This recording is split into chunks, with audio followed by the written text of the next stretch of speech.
today I'm going to talk about my level design process. This is a process that I developed while I was working on Sunset Overdrive, and then I later applied while I was doing the initial layout for Manhattan on Spider-Man. And so I'll go through each step in the process and describe how the lessons I learned on Sunset Overdrive helped me while I was building Manhattan. So there's a little background on myself. My name's Josue Benavidez. I'm a senior designer at Insomniac Games, and I've worked there for over 12 years now.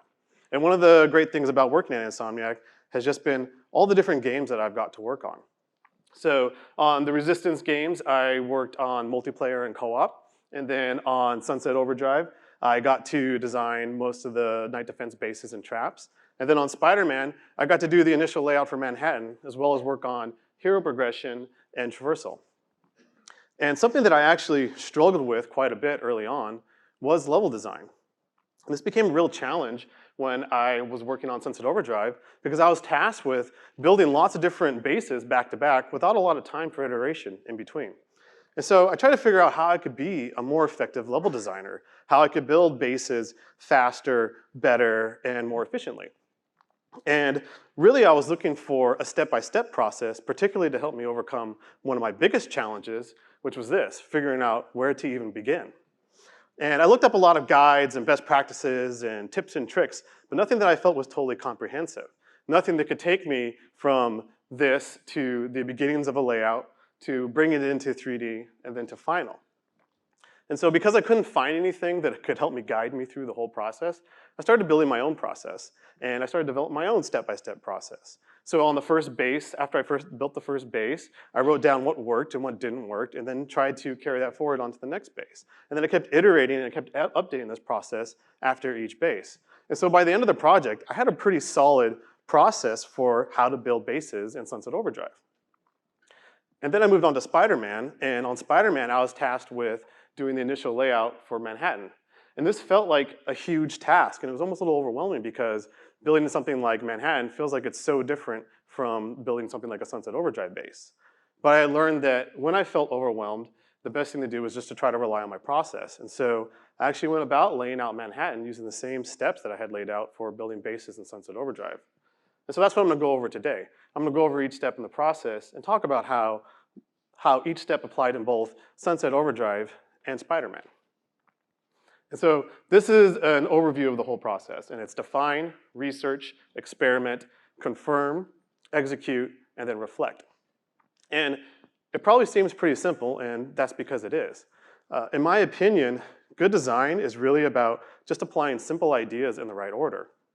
I don't really expect anything that I say today to really blow anyone's mind.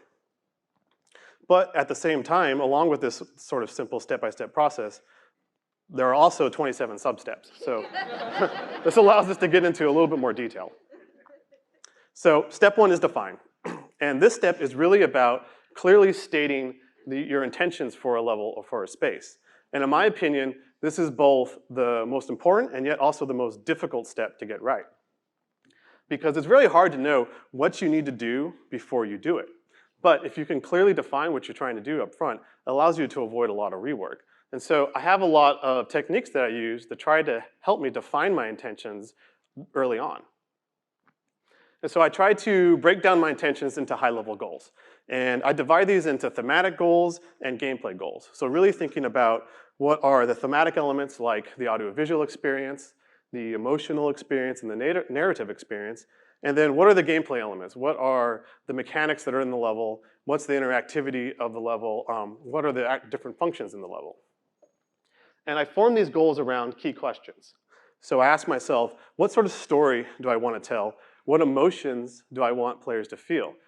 Do I want players to feel scared while they're playing through the level? Or do I want them to feel joyful? What challenges do I want players to overcome? And most importantly, what makes this level special? What are the lasting impressions that players are gonna have? What are they gonna remember most?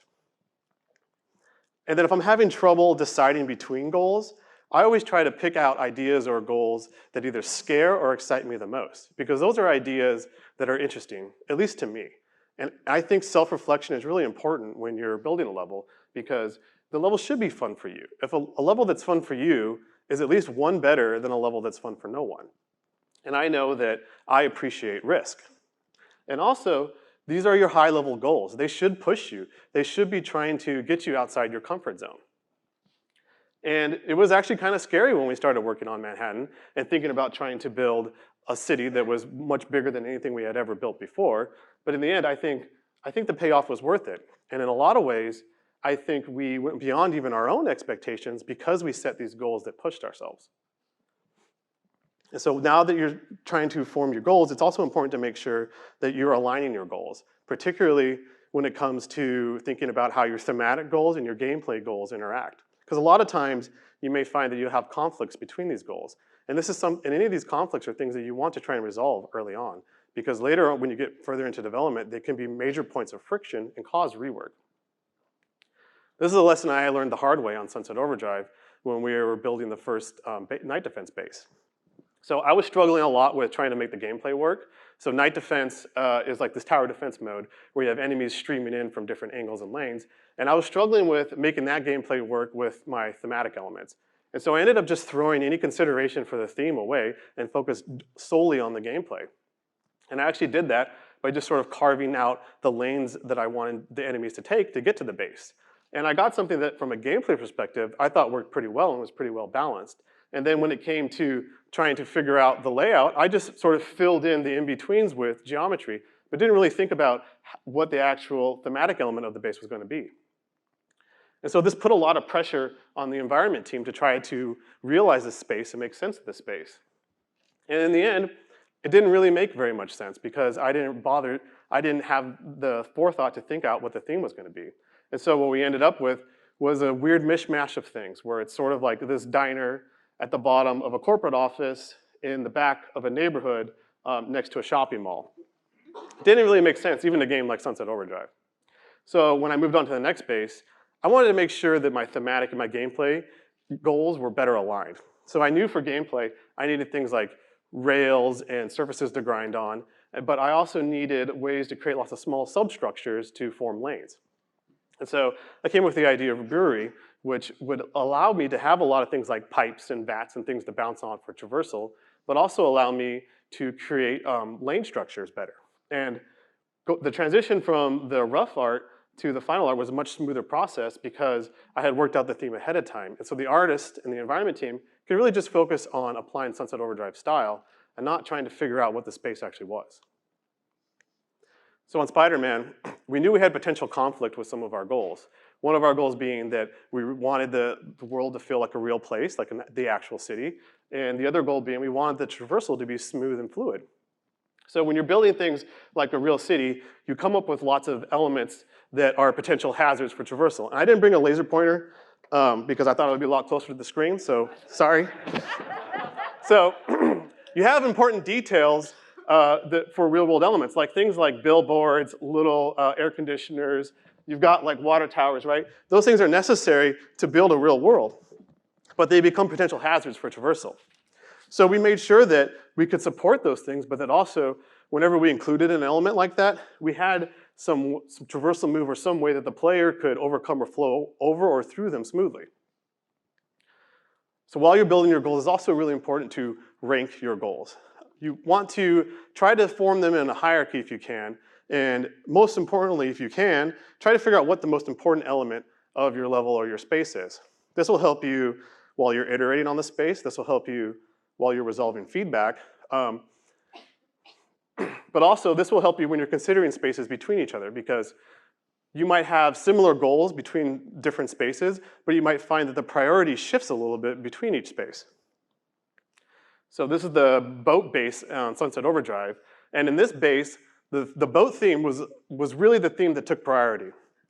So we had to pull back a little bit on some of the gameplay elements, but that was okay because we knew we really wanted to have a base on a boat. This was an idea that came from pre-production. This was an idea that we thought would be really important to include in the game. And I'm glad we did because I think it adds a good amount of variety to the total number of bases that we had. So when we were thinking about the goals and defining our goals for Manhattan, again, one of the main goals we had is we wanted it to feel like a real place. And we wanted it to feel like the actual city. And more importantly, we wanted it to be familiar to people. We wanted it to be familiar to players, even to players who have never actually been to Manhattan, who maybe are only familiar with the city through TV and movies. And what this meant was that we had to focus on things that people had seen before in TV and movies, and that meant we focused a lot on the landmarks. And so, and I'll go over to this side this time, for fairness sakes. And so, what we have here is we wanted to make sure that the landmarks were called out, even in the rough form. So you can see that there's this big, tall structure thing here, and even though you don't know what it is exactly, you can tell that it's probably pretty important, and we wanted it to stand out. And also, we've got another kind of little structure here too that's called out and also seems like it might be a pretty important thing. And this is something that we wanted to be evident even in the rough form, because when we took it to final, those things ended up becoming important landmarks like the Empire State Building, the Chrysler Building, which are probably two of the most iconic buildings in the city. And so we wanted to make sure that players could see those from different areas of the city. And the landmarks ended up being the actual foundation of the initial map. So we went about creating the first map by just plopping down all the different landmarks that we wanted, and then including some of the roads that we knew that were going to be important, things that were really iconic, like Park Avenue. And then from there, we filled it in with the more generic roads and locations. And this became the layout in the first map for our city. So step 2 is research, and I think for a lot of people, this step seems pretty obvious. Of course, you're going to do research on a location, particularly if you're building a location like New York, which is based off of real space. But I include this step, and I think it's an important thing to consider because I found a lot of times I was overconfident on my own knowledge of a topic. I would think that I already knew a thing, so I didn't need to do that much research.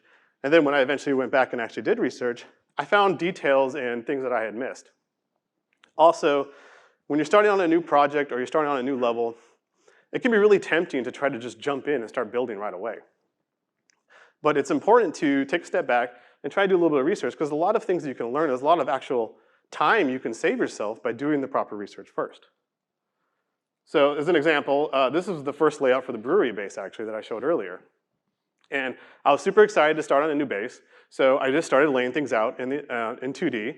Because I figured, oh, I know what a brewery is. I mean, I've been to BJ's. They have things like pipes and vats and things, I get it. And so I just started laying things out. But then I realized, you know, this stuff's not really working out. The layout's not vibing right. Things don't seem to make sense. I was struggling with why was I having such a hard time with the layout. And I realized it was because I didn't do my proper research. And so I ended up stepping back, doing more research on breweries, and then I found structures and things and more useful tools that I could use when I was laying out the space. So when you're doing research, it's also really important, if you can, to try to go beyond just reference images. You know, places in the world are meant for people. They're meant for people to use them. And a lot of times, there's a lot of times getting into the mindset of the people that are meant to inhabit the space will help inform you on the decisions on why those spaces were constructed. And so if you can get an understanding for the actual people that inhabit your space, it helps you understand the reasoning behind that space. And for Spider-Man, I actually ended up reading a lot of travel guides for the different neighborhoods around the city. And I even joined some of the online communities that were really just meant for people who lived in the city. And one thing that I learned from this research was that people like to talk about the subway system a lot. People who live in New York are always posting about either there's a delay or there's a shutdown or the subway's flooded. It's really a major element of their everyday lives. And because we were trying to bring the city to life for people, for our players, we knew this was something that we wanted to include. And even though our city doesn't have an actual functional subway network, we still tried to deliver on that theme by having it as part of our fast travel. So whenever the player flash travels, you get to see Spider-Man taking the subway. And it's just a good way we can connect with people on and make the space feel more real. So speaking of allowing research to help you do some of the work for you, is you can really learn from what other games have done. A lot of times, something you're trying to do has been tried before. And my favorite version of a prototype or a first pass at a level is something that's been done in another game. Because you can see what sort of issues come up when you try to take something to final implementation. And just because something doesn't work in another game doesn't mean it won't work in your game. There might be techniques or circumstances that you can apply that will make it work. But at the same time, there's no reason to repeat the same mistakes exactly as another game did. So one issue that I knew that we might run into from playing other Spider-Man games was rooftop spaces. So rooftops actually are a significant part of a city space, and yet they're a big challenge for a character like Spider-Man, because Spider-Man needs tall things to swing from, and generally when you're on a rooftop, you don't have anything to swing from. So we went about trying to handle this by first making sure that whenever we have a low space right here, we try to have a tall building next to it so there's something for you to swing from. And then on our rooftops, we also try to include lots of elements for the player to either parkour or vault over to help you cross the roof quicker. And in the end, we actually ended up creating a brand new traversal move called the point launch, where you can actually just zip to an object on the roof and then bounce and leap off to allow you to quickly and fluidly overcome rooftops. And so we ended up taking the rooftops from a problem space to something that's more in the player space and included in the gameplay experience. And then speaking of playing the other Spider-Man games, during research, I think it's really important that you actually play the games, particularly the games that relate to the content or the project that you're on. I hear a lot of discussion about, as developers, how much should we be playing games? And I think as a designer, it's really your responsibility to play the game. And then also give the game the time it needs to really understand the experience. A trap that I see people fall into is they'll pick up a game and play it for maybe like an hour or two and then drop it and think that that's all they need to do to get the experience. But I found a lot of times mechanics or the real insights in other games don't really unlock until kind of the later half of the game.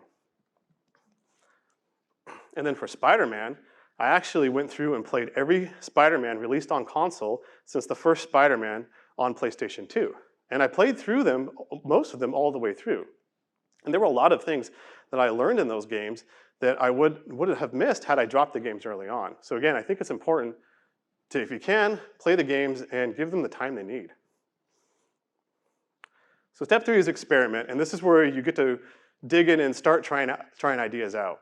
But I call this step experiment because it's important that while you're at this stage, you're trying to answer questions. So again, I think that when you're starting on a new project or a new level, it's very tempting to want to just dive in and start building things that you know. If you know what a thing's supposed to be, you just want to make it. But at this stage, it's not really helpful to work on what you know. It's more helpful to work on things that you don't know. So you want to focus on things that you need to prove, big questions that you have, or major risks. You want to try those things out sooner and then get those things out of the way so they don't cause conflicts later on. And while you're building these experiments, try to build them in a controlled way where you can control for variables and you can get results that are quantifiable if you can. This is where you start building metrics, and this is where you start to define things like how big should spaces be, how many characters are going to fit in there, how long is it going to take the player to get through it. And when you're doing these experimental layouts, it's also important to not really think of them as a rough.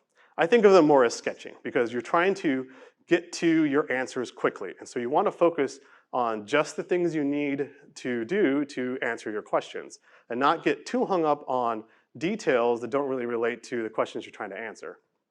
So as an example, this is what I would consider a sketch for the first layout of Manhattan. And I call it a sketch because none of the building details are really accurate. In fact, a lot of buildings aren't even called out. There's a lot of blocks that are just sort of one square per block. And there are a few landmarks in there, but again, it's not very accurate. The only thing that this really does answer is how big is the city going to be? And what is it going to feel like when you're inside a city this big? And that was what I was trying to answer with this. I wasn't really trying to get into the details of building heights and swing metrics. I was just trying to figure out what's it going to be like when we're in a city the size of the one we want to build. Compare this to something like this, which is a little bit more accurate to what we built in the final game. So you've got buildings that are called out correctly, things are at the right height. This is definitely a much more detailed rough. This is what I would consider a rough and not just a sketch. This layout, however, took us weeks to get to. And in fact, I needed to work with a Houdini expert to generate a lot of this procedurally. It's not something we could get to quickly. Whereas the previous example, this one I built in, I think, maybe a day, 2 days max. And so I was able to quickly get to answering the question of, does this feel like the right size space for what we're trying to build? And during experimenting, it's important to try to be agile. Again, try to work quickly, try to get to your answers quickly. And don't be afraid to throw things away. This is the safe space to try things that aren't going to work and then just toss them when they don't work. And if you can, work in physical. I think it helps to bring things into the real space and bring it out of the computer. So as an example, hopefully you guys can see this. When we were talking about traversal, right? I got this little toy on a string that I was just like, okay, how does swinging work? Because our swing model is a physics-based model. So I was like, okay, well, can he just do this? What does it work when you're doing this, you know? And so we would work in the physical space a little bit when we were talking about traversal. And then how that applies to level design can come back to that sketching idea.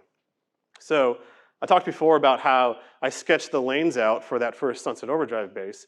And while not considering the theme was a bad idea, sketching things out on paper actually was really helpful in defining the gameplay.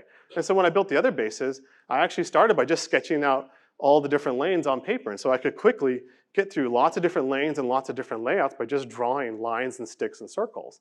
And then I just had to make sure that whatever layout I came up with would have some kind of recognizable theme in the end. And while you're also working quickly in this sort of experimentation phase, it's important to make sure that you're keeping the player's perspective in mind. So I think one trap that's easy to fall into is when you're developers, you can get kind of locked into editor space where you have top-down knowledge of the entire level. But players don't have top-down knowledge. Players have a limited FOV, generally speaking. And so they can only fit so much into one view. And so while you're building and while you're sketching, it's important to consider that. What is the player going to actually be able to capture in one view? And you can do this even if the game's not playable. And in fact, again, talking about sketching, sometimes I would start a layout before I even did a top-down 2D layout. I would just try to draw a little perspective sketch of what a player might see standing at one point in the level. Just what are the different things that are called out. And again, it just helps you get into the mindset of the player. So our experimentation in Spider-Man was focused a lot on defining building metrics, sizes, and scales, and also traversal standards. And one of the first metric we worked on was the city block size. We wanted to define how big were our city blocks going to be. Were they going to be real scale, or were they going to be something scaled down? And so I started by building a bunch of different city block layouts at different sizes. And again, trying to create experiments that control for variables, I tried to use the same geometry in each experiment and making sure that the only real difference between them were the size of the city blocks. And so at the top, we have something that's a little bit more like the size of cities that you would see, city blocks you would see in the real world. And in the middle is something a little bit more in between. And that's what we ended up on. And then another big metric that we worked on early on was trying to figure out the size of street widths. And so, again, our swing model is based on a physics model. And with that kind of a model, the smaller gap you have between swing points, the more reliable swinging feels. But at the same time, the tighter the space you put the player in, the more confined they feel. So we had to try to figure out what's that sweet spot between street widths. And I did that by building one almost infinitely long street. And it started with very narrow streets at one end, and it progressively got wider and wider and wider as you went down the street. And then we would just swing up and down the street and try to figure out where was that sweet zone, where did it feel right on both ends. So for the building heights, we wanted to make sure that we could get a good diversity in building heights. And I also wanted to make sure that we could standardize. We could say that, hey, this area is a low building height area, this area is a mid-range building height area, and this area is a high-range building height area. But we wanted to make sure that those different height ranges would read against each other so that if we have an area like Hell's Kitchen, which is supposed to be a low height area, you could tell where that is supposed to be versus an area like Midtown, which is a medium to high rise area. So I built a little test level where each area was called out by a different color and each area was contrasted and set next to a different height range. So we can make sure that those two different heights would read well against each other. And then we experimented a lot with Central Park too. Central Park is a major element of Manhattan, and it's a major consideration when you're building Manhattan because it is central. If you change the shape and size of Central Park, you actually change the shape and size of the entire city. So we wanted to make sure that we got the size right. We wanted it to feel big and impressive, but at the same time, we wanted it to be manageable. And so at the far right, we have something that's a little bit closer to the actual size of the city. And again, we ended up on something that's a little bit more in the middle. So at this point, you've been playing with a lot of different ideas and you've been doing a lot of different experiments. And you probably feel like you're ready to really start building stuff. But before you go into more final implementation, it's important to take a step back and to verify that you're on the right track. First thing to verify is just your goals, the fundamental things that have been driving you so far. Sometimes you set a goal for yourself and you achieve it, but in the end, the results you get really aren't the thing that you're looking for. And so this is a point in the process where you can take a step back and redefine your goals if you need to. You also want to make sure that all the experiments and everything you've been working with are at the proper scale and have believable logic and believable flow. If you've been doing experiments at the wrong scale, the results you get aren't going to be accurate when you start doing final implementation. If you've only been working with a single scale clue, like maybe like the player height, you may not realize that things feel out of scale when you start implementing things like doorways or smaller props. And you also need to make sure that it'll eventually actually run when you deploy it on your platform. So again, at this point, you've been kind of blue skying it, just trying out ideas, and you may not have been taking a lot of consideration to the technical aspect of what you're trying to build. And the tricky thing about this step is that you don't always know the exact parameters and the exact technical constraints you're going to have when you do finally deploy it onto the platform. So you need to consider whether or not you need to build in safety nets and have ways that you can scale back if you need to. And you also, before you go forward, need to make sure that you're sharing your vision. Again, at this point in the process, you might have been working very quickly. Up until now, it could have only been a few hours. And before you go through to final implementation or start doing the more expensive work, you need to make sure that you're sharing what you're trying to do with everyone else. And also explain your goals and try to explain the intent behind what you're trying to do. If you tell people what you were trying to do and they see what you actually did, that really helps inform them on the shortcomings. And if you can, as much as possible, only move forward with complete confidence at this point. You've been working fast and you've been working loose. Hopefully everything you've built so far can be thrown away and you can start over if you need to. And this is the point to start over. After this point, things get more costly and it becomes much more expensive to do rework. And so you want to make sure that you're very confident when you start doing final implementation. And I also think this is the step that scales well with the project. So for Spider-Man, we had been defining a lot of metrics and a lot of standards. But I wanted to be very confident that we were building the right thing and that we were going to build the right thing because we didn't have a chance to try to build the entire city and then start over if we didn't build it right. And the city is very different and very varied. There are lots of different areas and architecture and layouts throughout the city. So I wanted to make sure that metrics that we were defining for one area of the city were going to work throughout the whole city. So I took our map layout that we had made, and I took slices from it, and I composed those slices in a sort of a scaled-down version of the entire city. And this became our first real practical test of all of our metrics. And this became our main test bed for all of our metrics and traversal standards that we have been building. So after you have confidence and you feel like you're ready to go forward, now is when you start to apply all of the metrics and the standards you've been building. Now is when you start to really define the final rough. You want to snap things to metric. You want to clean up your edges. Ideally, this is where the rough actually starts to look like the final game, or as close to it as you can with your level of resolution. And you also need to make sure that you're integrating the rest of the gameplay that you've been building. So hopefully before this point, you've been playing with gameplay and you've been doing experiments, but you need to make sure that it's all connected and that the game plays the way you expect it to play. And inevitably, you're going to run into some conflicts when you start doing implementation of the final gameplay, and so you may need to adjust. And hopefully, you don't have to do major rework, but this is a case where you may have to step back through the process and redefine some of your goals.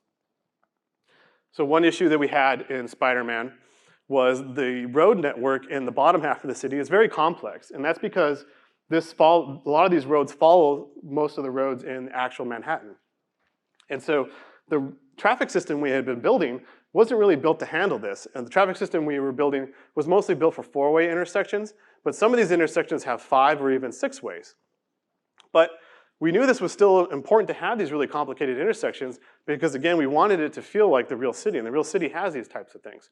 So what we ended up doing was, for some of these complicated intersections, we ended up kind of just blocking off a few of the roads. So one road might be under construction, so there was no actual traffic going through it, or one road might just have parked cars in it. And so we converted some of our 6 or 5-way intersections back into 4-way intersections so that we could achieve both the goals of building something that felt like the real city, but that would actually work with the traffic system.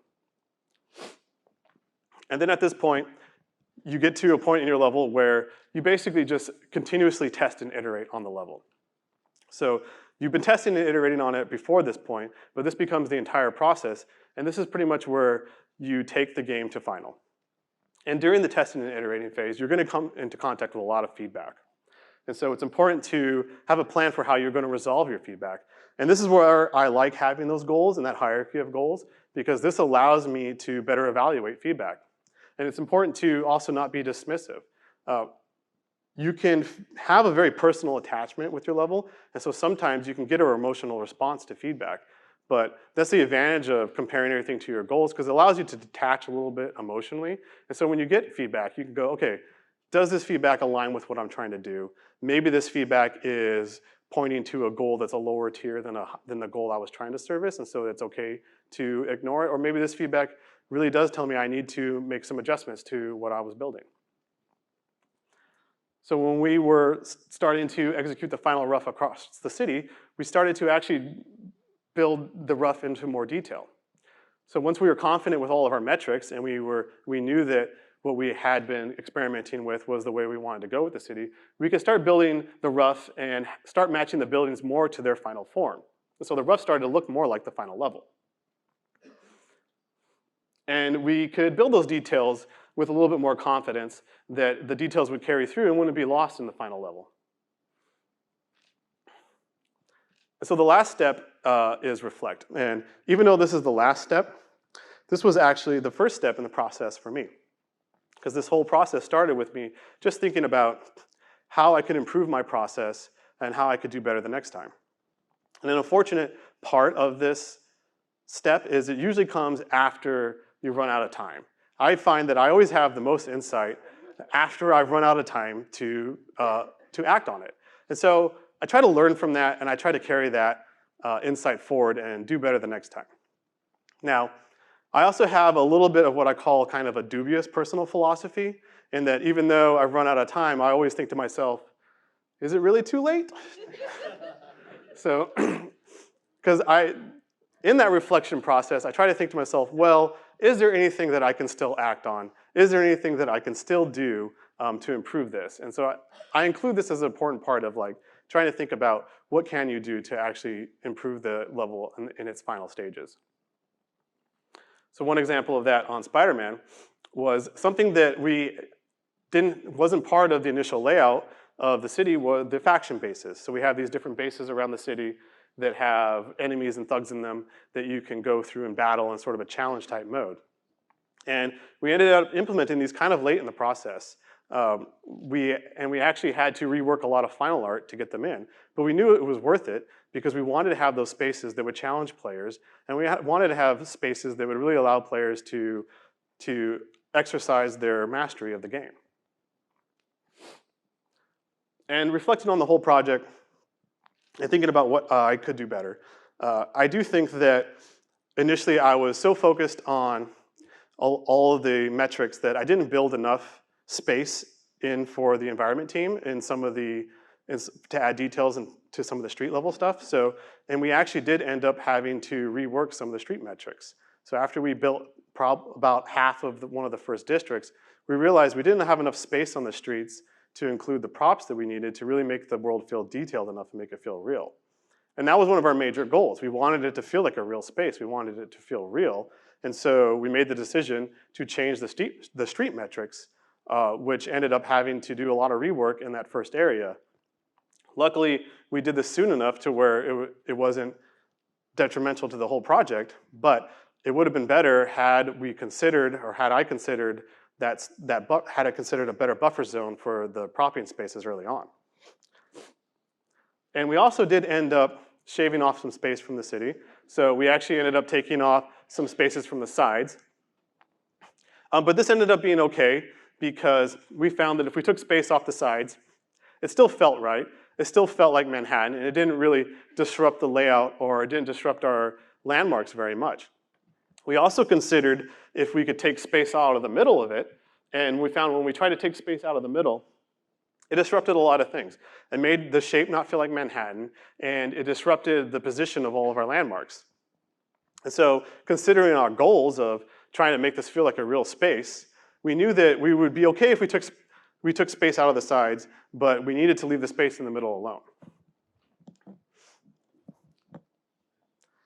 And I think that all of the experimentation, all the confirming that we did, and all the planning that we did, and all the research that we did really shows off when you compare the initial sketch to the final product, because there are a lot of similarities between the two.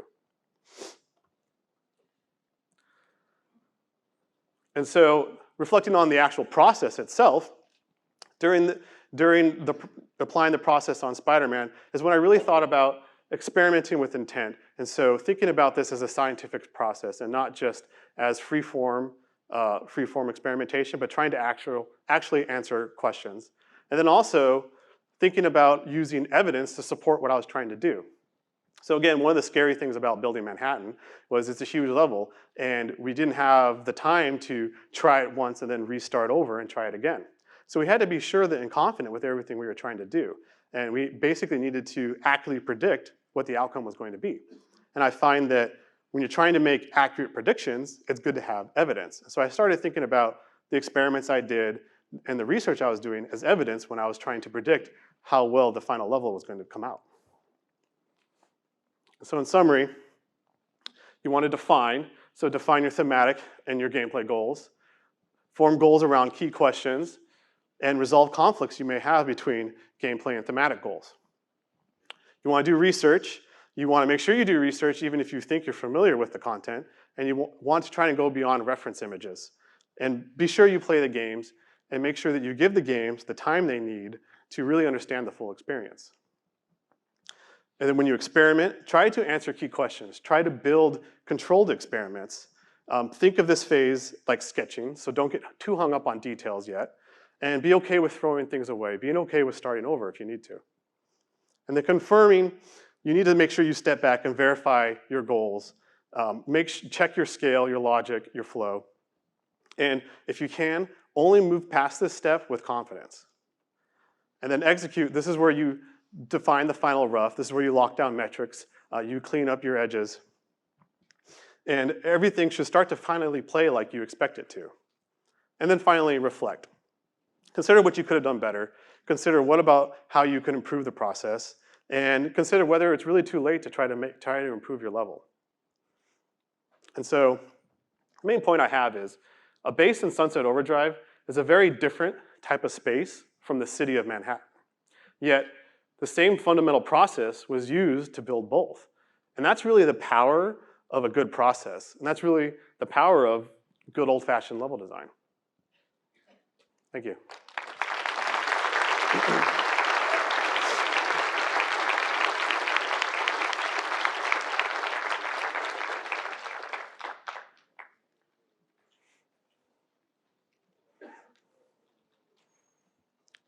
So I think they're doing questions now, if anyone has any questions.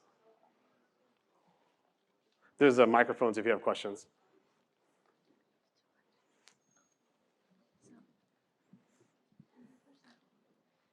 So I go first?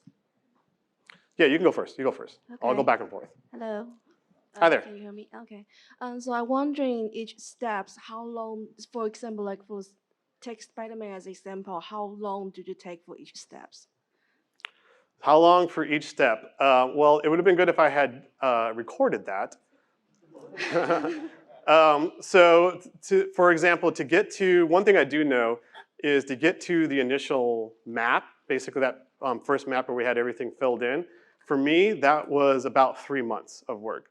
I know that because I started on the project in January, and I had to get the map done before my daughter was born, and she was born in March. Okay. So it was about a 3-month process. Okay. And then from the rest of that, the process kind of blends into most of the game. And sometimes you do step back and go back and forth.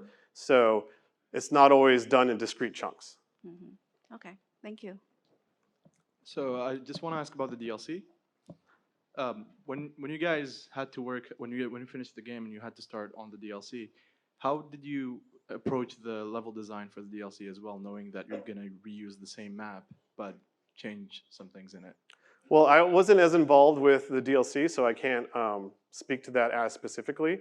I do think that there are a lot of constraints that go into that, though, when you're trying to approach spaces that are already built. And that was actually some of the challenges that we had actually with just the initial release game. Because the city was so big, we had to basically start building it from the beginning. And we ended up having to do a lot of final art before we had a chance to build all the gameplay in every area, because we needed to basically just start building final art almost right away.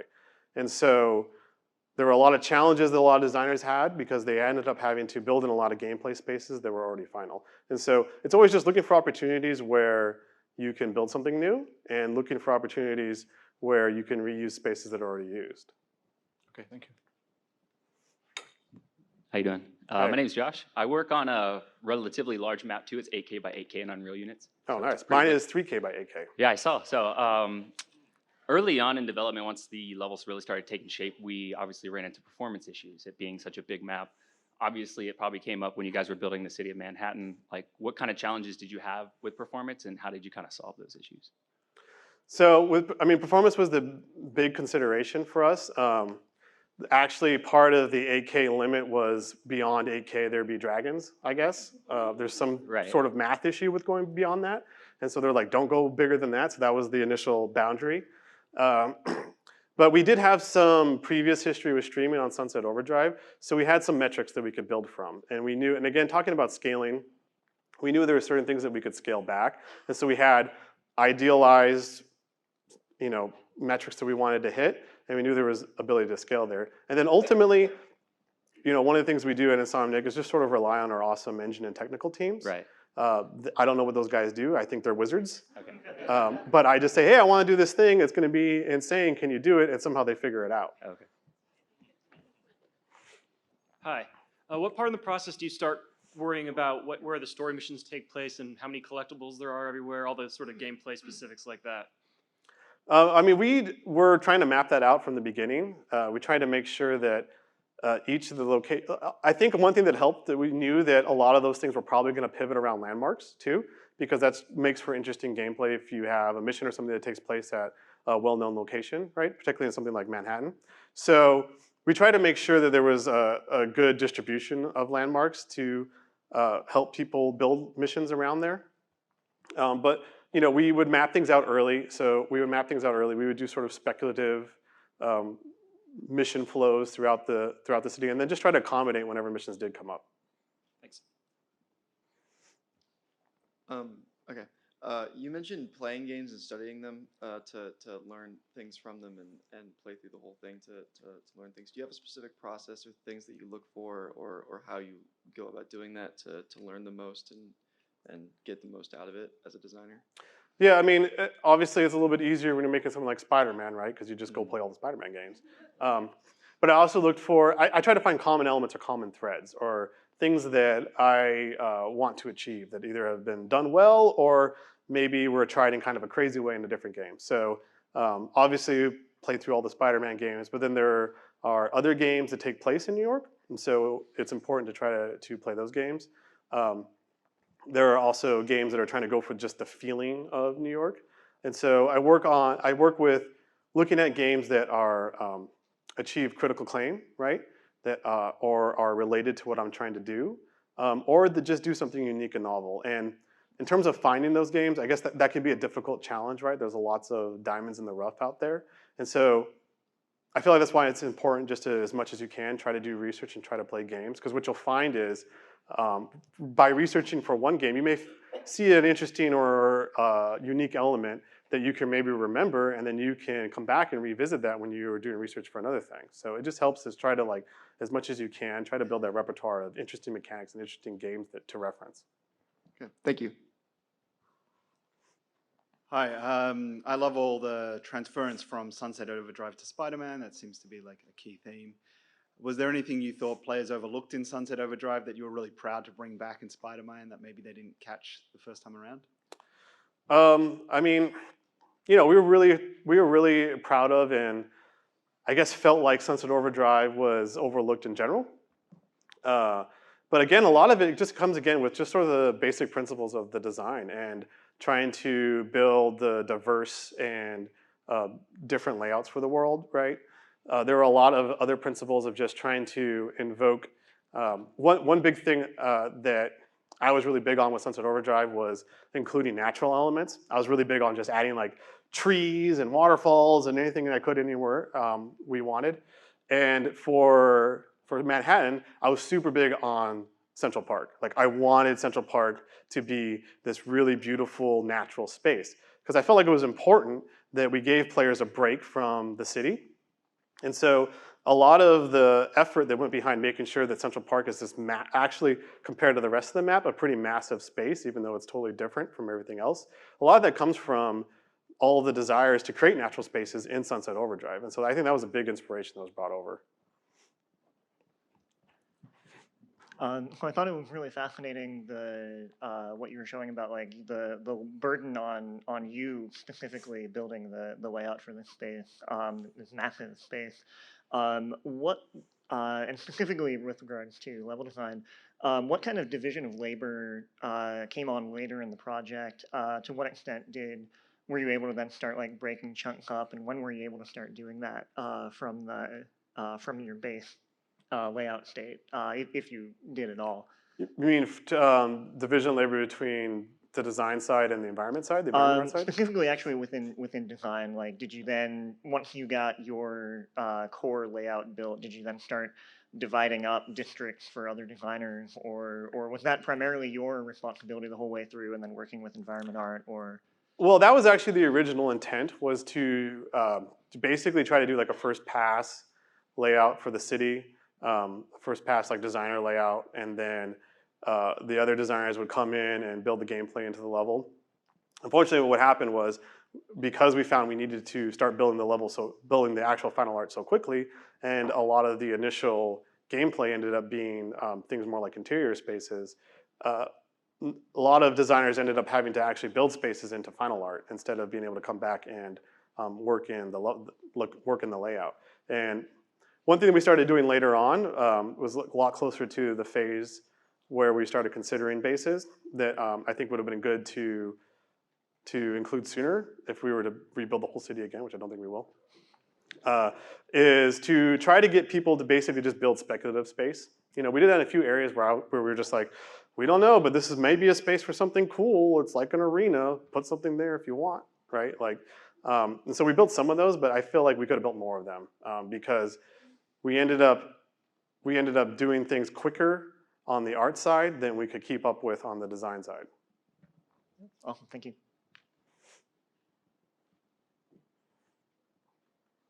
All right. All right, everyone. Thanks for coming.